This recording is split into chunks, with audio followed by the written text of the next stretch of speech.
Well, what's going on, YouTubers? My name is Robert Serrano Jr., natural born thriller. Welcome everyone to WWE SmackDown Live Review, the show from November 20th, 2018.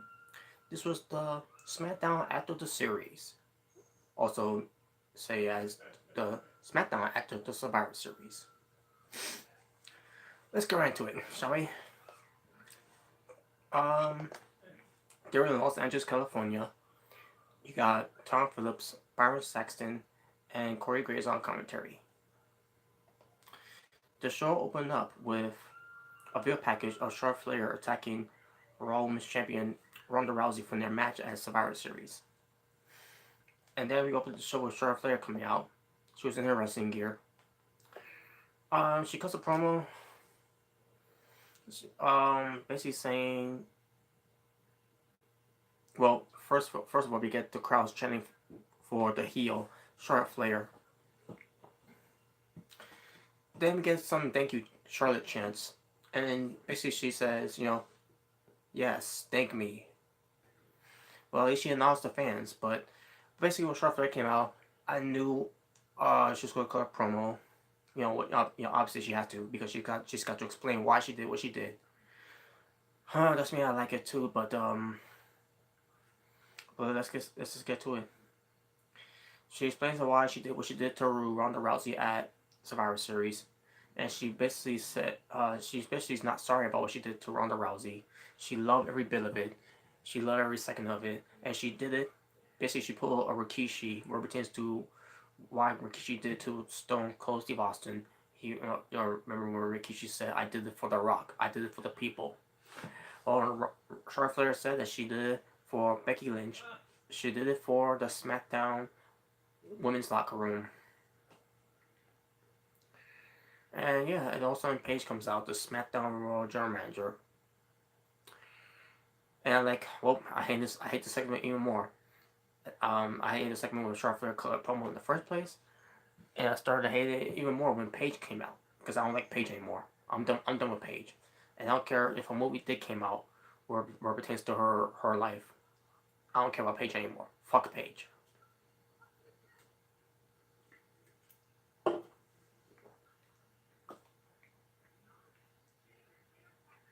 So Paige and Charlotte cut a promo to each other basically, and I didn't care. Um, Paige was talking about how Charlotte Flair laid her hands on referees, and then Charlotte Flair was like, "Well, they're in my way," and like, "Oh my god, this is terrible, folks. This was bad." So basically, Paige tells Charlotte Flair because what you did, she's going to pay $100,000 fine, and Charlotte Flair was like, "Whatever." And then the icons, excuse me, and then the iconics came out. Billie Kay and Peyton Royce. They cut a promo, and then Billie Kay looking like she was didn't know where she was at. Basically, she had a look on her face like she was confused and like she was lost. I didn't understand where this was going. Billie Kay and Peyton Royce cut a promo saying that Billie Kay said that Peyton Royce looked like a Frankenstein, going crazy, like kind of like Charlotte Flair, and like I didn't understand where this was going. And then also the icons saying that they should give the $100,000 to the iconics, something like that. And I say to myself, okay, pause. Why would the icons think that they will get any share of that money? The money goes to the company because Charlotte Flair has to pay a fine to the company for laying her hands on these WE officials. So I didn't understand where this was going. Also, Charlotte Flair cuts a promo saying that what you two could be the next Ronda Rousey. And basically, what I took from that is that okay, what they're going for? Are they going to retire from wrestling and go to MMA? That's what I took from that. But then also it makes sense what she did after the match basically. So so we get a match. We go to commercial break first, obviously.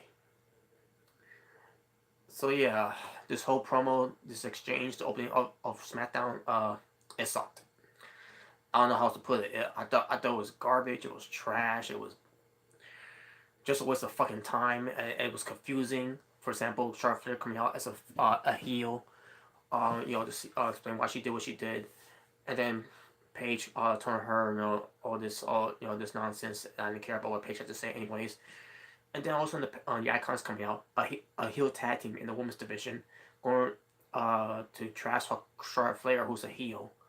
To me, it felt like Charlotte Flair was not heel in this segment. It was like it was, and that was the confusing part. Why would heels of the Iconics go talking down and trash talking the heel Charlotte Flair, and the Charlotte Flair also acting like a baby face in this one. Like it was so confusing. I didn't know where they were going with this, and that's why I hated the opening segment of this show. So we get Charlotte Flair versus Billie Kay being accompanied by Peyton Royce. I didn't see the match fully, folks, because I don't remember where I was at. I think I was in the kitchen or something, but I missed half of the match. Thank God I did, because I didn't. Because after seeing Billie Kay in the match, I'm like, yeah, this match was gonna be trash anyways. Um, sure enough, Charlotte Flair goes for the national selection and gets the win. After the match, Charlotte Flair grabs the microphone and invites Peyton Royce to get to fight her too. Peyton Royce hesitates getting in the ring and all that. She gets in the ring, only to get out of the ring, playing mind games, whatever. Um, and the match begins after this commercial break. So we get to a commercial break. We come back from a commercial break. Excuse me. The match didn't last long because Billie Kay came in there, attacked Charlotte Flair, basically a DQ win for Charlotte Flair. Either way, Charlotte Flair still won. And then after the match, the beatdown on Charlotte Flair, and then Charlotte Flair fights him off. Charlotte Flair became the Incredible Hulk, the female Incredible Hulk, basically, the She-Hulk. Beating up on Peyton Royce, beating up on Billie Kay. And Billie Kay, the way she was taking the moves of her getting her ass kicked, it was so fucking awkward to watch. It was so cringy because she's fucking garbage. She's fucking trash. She doesn't know how to take any good bumps, anyways. Because she's fucking terrible. But basically, Charlotte Flair destroys both Peyton Royce and Billie Kay. So basically, which one of them was going to be the next Ronda Rousey? Well, apparently both of them were the next Ronda Rousey. Where it pertains to Ronda Rousey, getting her ass kicked. So, and there you go. So yeah, Charlotte Flair. I don't know what they're doing. I don't know what they're doing with Charlotte Flair, really, folks. We thought it was gonna be a big game for Charlotte Flair, being a heel, but that's not how I seen it. What I seen here is Charlotte Flair is still a baby face against a heel tag team in the Iconics. I don't know. Steven Rose, hello there. People still do SmackDown reviews? Well, I guess. It depends on who does it. Uh, Rey Mysterio Jr. cut a promo talking about his match that he's going to go up against Randy Orton, and there you go. No, I got nothing to say about this promo. It's just a scripted promo anyway, so who cares? Miz TV. Miz has a special guest, which was Shane McMahon. Before we get to that point, first of all, the crowds were chanting "Miz is awesome," so basically fans are cheering for the Miz here. Yeah, like he's a baby face, a heel who's getting cheered like a baby face.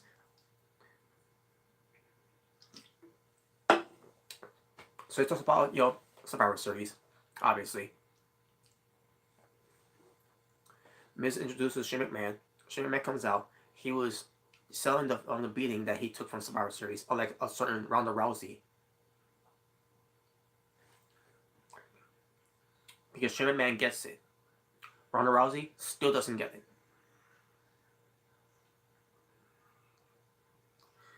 So Miz wants Shane McMahon to do the shuffle, even though he's hurt. Shane McMahon's like, I can't do it tonight. He's all banged up and everything. Which again, nice selling there by Shane McMahon. He's selling the fact that he's all banged up. He was not walking normally like he always does. He's not doing his dancing like he always does. He was selling the physicality, the aftermath of Survivor Series, unlike a Ronda Rousey who didn't sell after the physicality that she took from Charlotte Flair at the Survivor Series.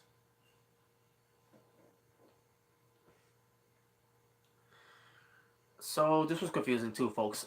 So the Miz is praising Shane McMahon being the best in the world for winning the World Cup, and they show the World Cup like that fucking means anything.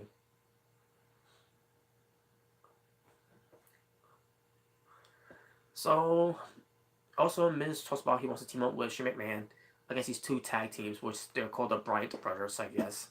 Which by the way makes no sense because they're both different race. One of them is black and one of them is white. Maybe they're stepbrothers or brothers-in-laws. I don't know. But they call the Bryan brothers.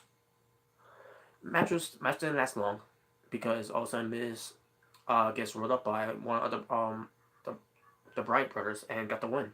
So the Bryan brothers wins. Who are they? I have no idea, folks. To be honest with you, I have no idea who they are. And who cares? Anyways, the tag team division in WWE is dead. Anyways.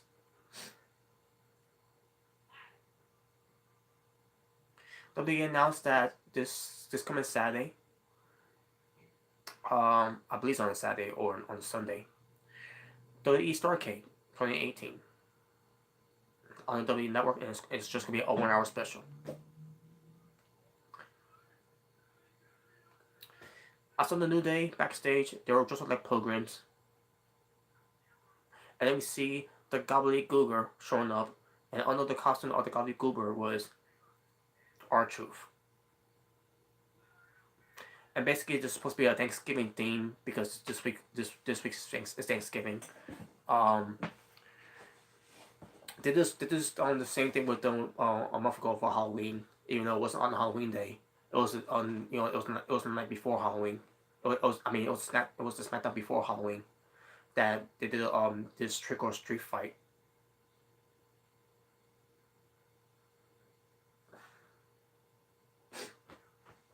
And now this theme is gonna be about which by the way is the bar show, the bar and the big show versus the New Day in this Thanksgiving feast fight. And I skipped this match. I didn't watch the match, but New Day won. Whatever. Fuck the New Day. Randy Orton cuts a promo about Rey Mysterio Jr.'s mask, and we'll get to that later.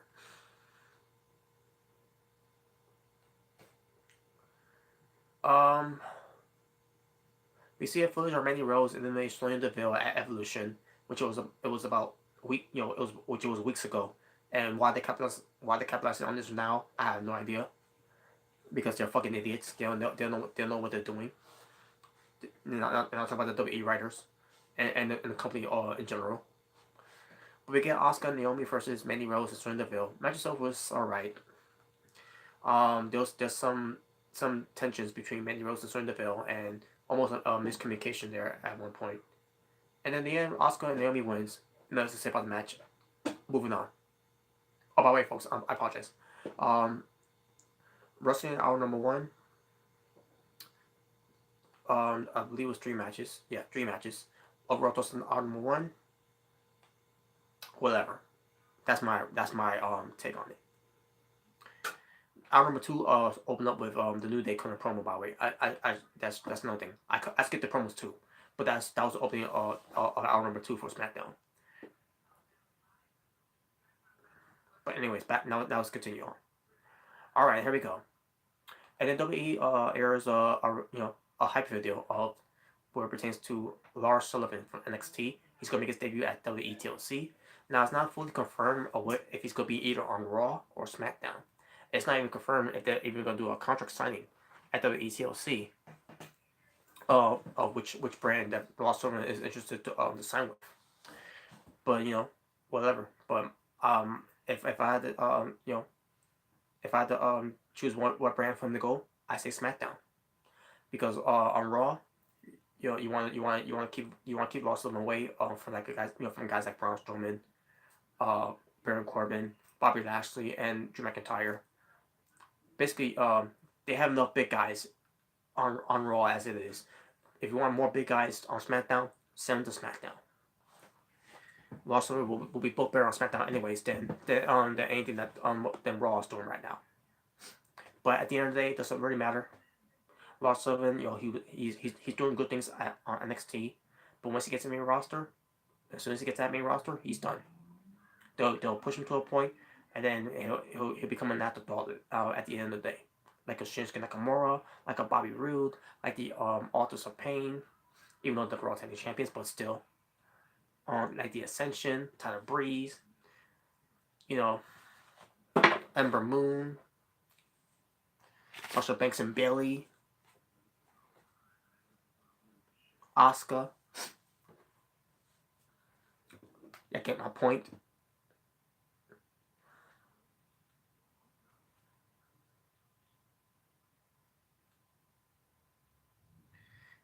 WWE Champion Daniel Bryan. He comes out. He explains why he did what he did last week on SmackDown. And this is what he said. Well, first of all, he came out.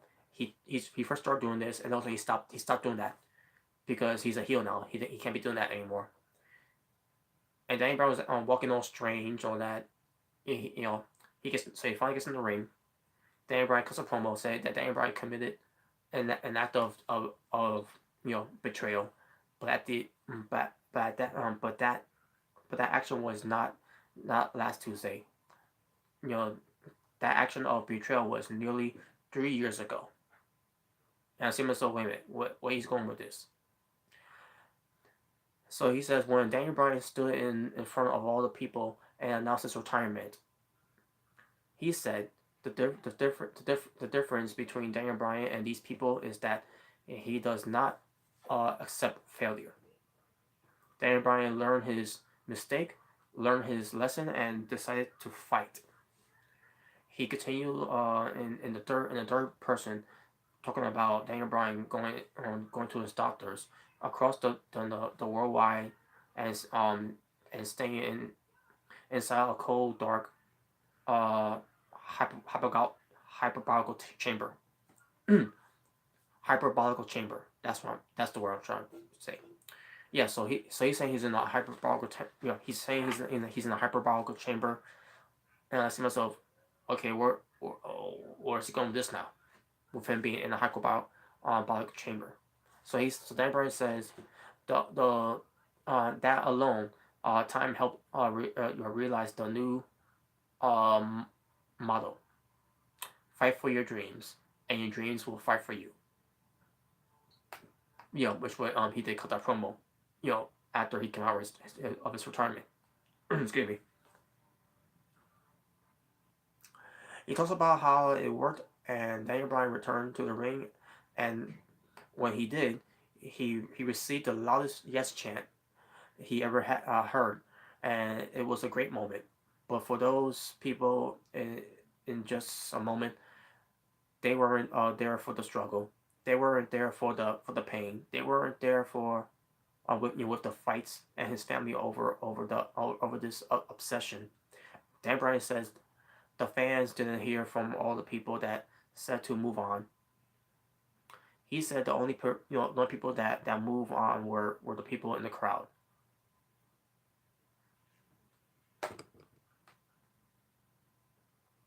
Bryan said this was more apparent than the idiots chanted for AJ Styles. And from there, he lost me there. We cut that promo. I was like, okay, he kind of lost me there. And he started, shouting fickle. He kept saying the word fickle repeatedly. And he says that the yes chants grew quieter every week, and Daniel Bryan stopped fighting. And from there, I kind of lost track what Daniel Bryan was talking about here. Because again, I was like, what is he talking about? Like, where is he going? What is the point he's trying to make here? And he says that when the referee was down, the Dreams took over and did what they were programmed to do, kicking AJ Styles in the balls. And then Ryan says Dreams made him realize that didn't need these people for anything. And Daniel Bryan's dreams told him that at Survivor Series he didn't need to beat Brock Lesnar to win. Again, I was lost in these promos. Like, where's he going with this?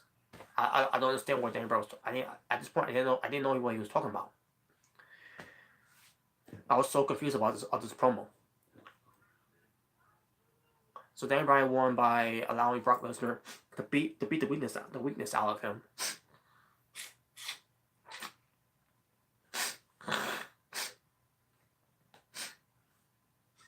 Sorry, folks. I'm not feeling good. But anyways, I think we said something about I think basically when we said Brock Lesnar beating the weakness out of him, I was saying to myself, okay, I kind of get what he's saying here, but I'm still lost about where's he still going with this.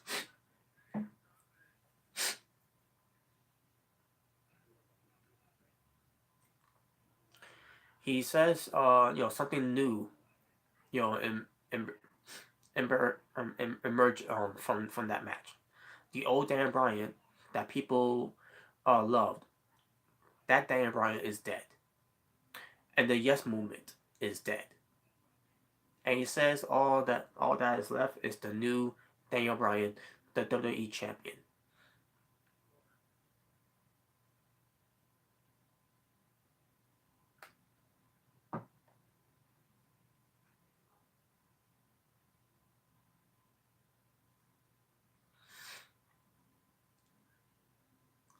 And then Dan Bryan says all that matters is you never give up on your dreams ever again.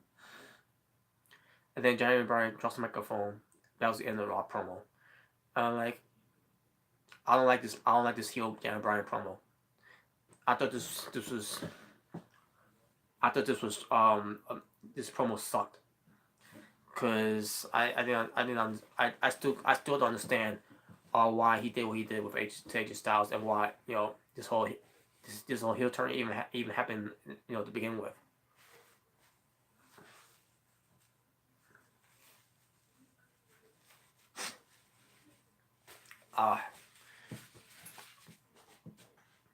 But then Bryan goes to the ring announcer and tells the ring announcer that to announce him as the new Daniel Bryan. So that's gonna be Daniel Bryan's new name now. He's the new Daniel Bryan because he's a heel. Whatever. And this is coming from a Daniel Bryan fan, folks. I did not like this promo. And on top of that, I don't like that he's this new heel run for Daniel Bryan. But I'm still gonna continue to watch SmackDown because some of you that know about this off camera, but I had some discussion with my best friend about what pertains to Daniel Bryan returning. Obviously it was a debate, but with Daniel Bryan being back now, I said to him, with Daniel Bryan back, then there's something he needs to do, with him being back. WWE needs to give him the WWE Championship belt so that we could get a true title run for Daniel Bryan, the one that we couldn't get 2014, and the one that we should have got in 2015 if WWE wasn't being so fucking stubborn by putting Roman Reigns, as the guy. And now that he's back, and now he is WWE champion, now I want to see where his title reign starts from here. And by the looks of it, it's not going to be good, folks. It's complete shit right now. So hopefully it'll turn around next week on SmackDown. But other than that, this week was not that good. What pertains to Daniel Bryan moving forward as a heel, and with him being the league champion.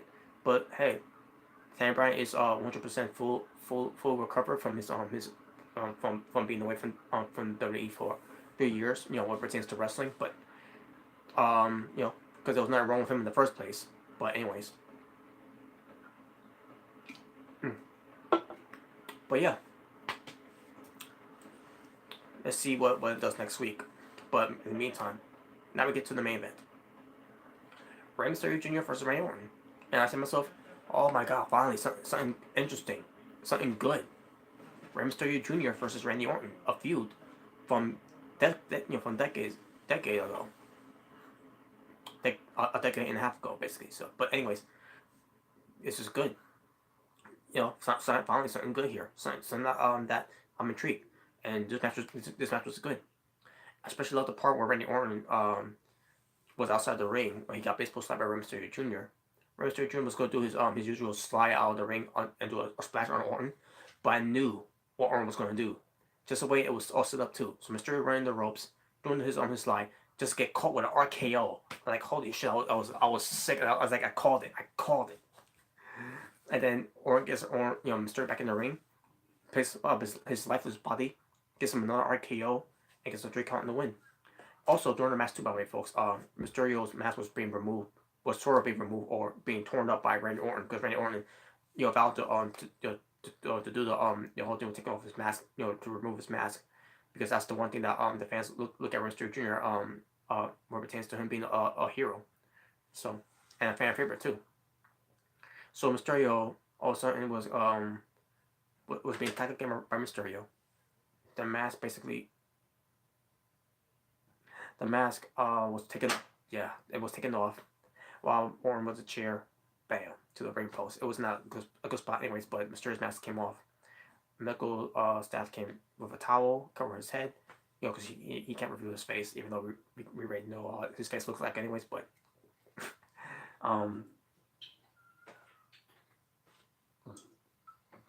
almost done. But yeah, there you go. That was the show. Talking about wrestling for SmackDown, 3 matches. Total amount of wrestling overall from SmackDown on November 20th, 2018. I believe it was 6 matches. Yeah, 6 matches. My overall rating for the show, I'm going to go 3 out of 10. I thought it was better than Raw. Not to say the show was bad, but at the same time, it wasn't good either. But I thought it was better than Raw, though. Anything's better than Raw. Just be honest. And there you go. Now, as far as SmackDown is concerning, I will be continuing to watch SmackDown. I will be continuing to do SmackDown reviews. And, then because Daniel Bryan being WWE champion. And, yeah, his title, now we're getting, now us Daniel Bryan fans can finally get the true title run that WWE should be giving to him a long time ago. And there you go. So, that being said, thank you all for watching. Y'all know the whole deal. Subscribe if you like this review. Thumbs up, thumbs down, whatever. So y'all take care. I'll see y'all in a few minutes for another review. But for now, peace on the streets.